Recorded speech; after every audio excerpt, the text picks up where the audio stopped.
Se você, assim como eu, cresceu nos anos 2000, com certeza teve muitos filmes que te marcaram.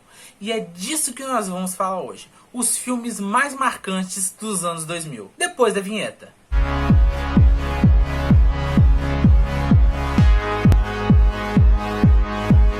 Fala galera, beleza? Aqui é o Elmi e sejam bem-vindos a mais um vídeo aqui no canal Power Pop. Antes de começarmos o vídeo, tenho que pedir pra vocês se inscreverem aqui no canal, compartilharem para todos os amigos que gostam de Disney, cinema e cultura pop, que isso me ajuda demais e sempre trazemos conteúdo pra vocês. Temos vídeos aqui no canal toda semana, todo segundo e todo sábado às 6 da tarde, sempre falando de Disney, cinema e cultura pop. E agora, sem mais enrolações, bora começar o vídeo. Deixar claro aqui que esses são os filmes dos anos 2000 mais marcantes para mim. Então se tem outros filmes aqui que eu não comentei e você conhece, comenta aqui embaixo que eu quero muito saber a sua opinião aqui. Agora sim, vamos lá.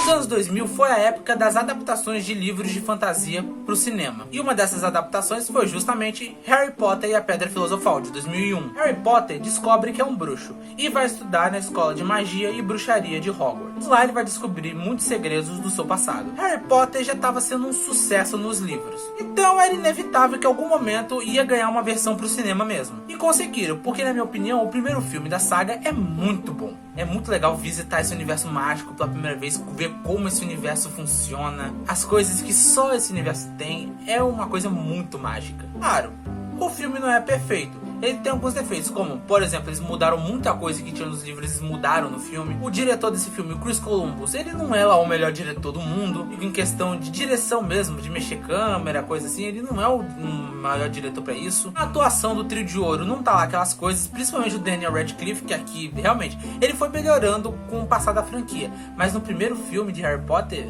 a atuação dele tá bem... uma merda! Pra mim, Harry Potter, O Prisioneiro de Azkaban e A Pedra Filosofal são os melhores filmes da franquia de Harry Potter. É Leviosa e não Leviosa. E no mesmo ano, tivemos outra adaptação grandiosa de um outro grande livro de fantasia, Senhor dos Anéis. Frodo Bolseiro é um hobbit que recebe uma missão de destruir um anel. Para isso, ele vai ter que embarcar numa jornada cheia de perigos. Senhor dos Anéis é bizarro como esse filme conseguiu funcionar, cara. Porque na época e durante muitos anos, a história de Senhor dos Anéis era considerada uma saga infilmável. Ia precisar de muitos efeitos digitais, muita coisa, e lá em 2001 finalmente tivemos a tecnologia o suficiente para fazer esse filme. E Peter Jackson mandou muito bem, foi louco e foi lá fazer e conseguiu fazer muito bem. Que feito, pelo amor de Deus, porque pensa numa saga muito boa, é a saga de Senhor dos Anéis no cinema. Acompanhar essa história é incrível, os personagens são muito bons, os efeitos visuais, mesmo 20 anos depois, ainda continuam muito bons, o elenco também é muito bom,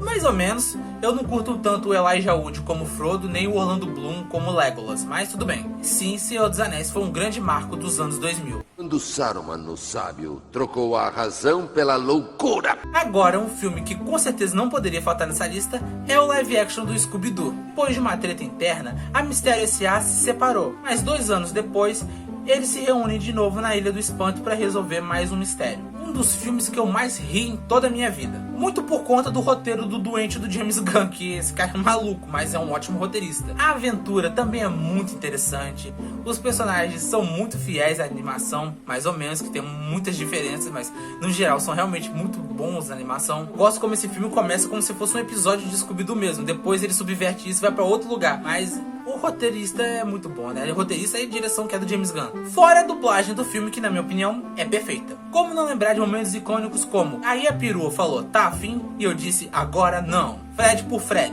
As várias faces de mim. O primeiro live action do Scooby-Doo é muito bom, tanto o primeiro quanto o segundo.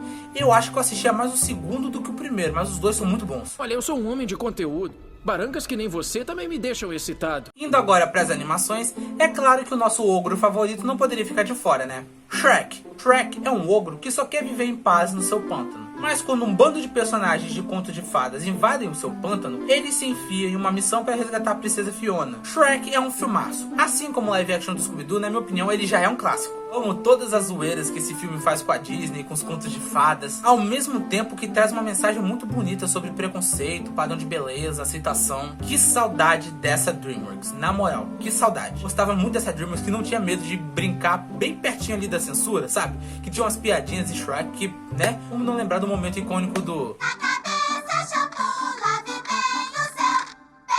Eu particularmente amo toda a franquia do Shrek, todos os filmes que foram lançados até hoje, incluindo o Shrek terceiro e Shrek para sempre, que todo mundo gosta de falar muito mal, eu amo, principalmente Shrek para sempre. Eu acho Shrek para sempre um filmaço. Eu tenho que fazer um vídeo só defendendo esse filme, porque meus pontos são muito bons. Como se isso fosse acontecer. Que monte de... E os anos 2000 foi o começo da era dos filmes de super-heróis. E com certeza o marco zero para esse estopim de filmes de heróis foi com certeza X-Men, de 2000. Liderados por Magneto, seres mutantes querem dominar o mundo, mas o professor Xavier tenta impedir essa guerra, nisso cria os X-Men. Esse filme foi o grande começo para os filmes de super-heróis futuros que viriam. Claro, teve a franquia do Superman com Christopher Reeve, teve, mas com certeza o marco zero para isso foi o filme dos X-Men, da Fox. Foi realmente um verdadeiro grande impacto que esse mundo precisava. Começaram pelos X-Men porque, não sei se você sabe, na época, até aquela época, super-heróis mais famosos da Marvel eram o Homem-Aranha, os X-Men e o Quarteto Fantástico. Sim, na época ninguém ligava pra Vingadores. Vingadores era um grupo quase terciário da Marvel. Ninguém ligava pra isso. Vendo hoje em dia, o filme ele deu uma envelhecida, principalmente nos efeitos visuais, mas ainda assim continua um filme muito bom. E se você também é dos anos 2000, se inscreve aqui no canal, compartilhe para todos os seus amigos que gostam de Disney, cinema e cultura pop, que isso me ajuda demais a sempre trazer mais conteúdo pra vocês. Temos vídeos aqui no canal toda semana, todo segunda e sábado às 6 da tarde, sempre falando de Disney, cinema e cultura pop. Agora, sem mais relações, bora voltar pro vídeo.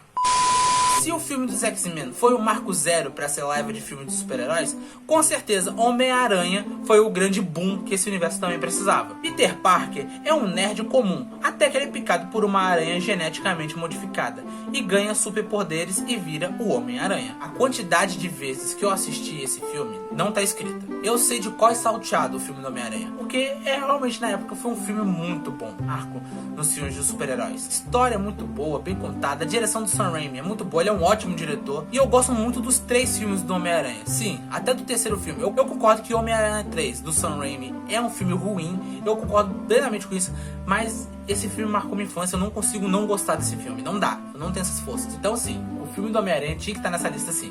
E quem disse que isso é problema meu?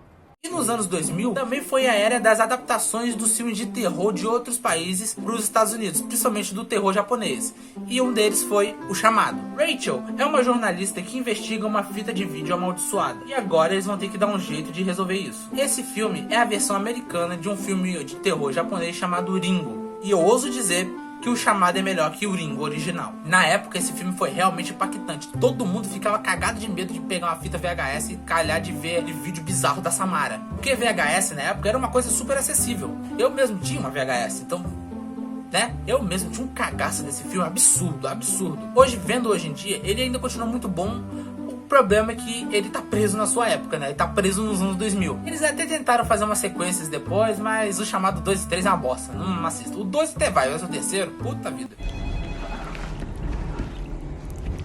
E foi isso. Teve outros filmes que marcaram os anos 2000 que eu não comentei aqui. Comenta aqui embaixo que eu quero muito saber a sua opinião sobre esse vídeo e sobre esses filmes. E eu vou ficando por aqui. Na tela vai ter 2 vídeos pra vocês escolherem qual o próximo vídeo que você vai assistir aqui no canal. Eu sou o Elmi e até a próxima, galera.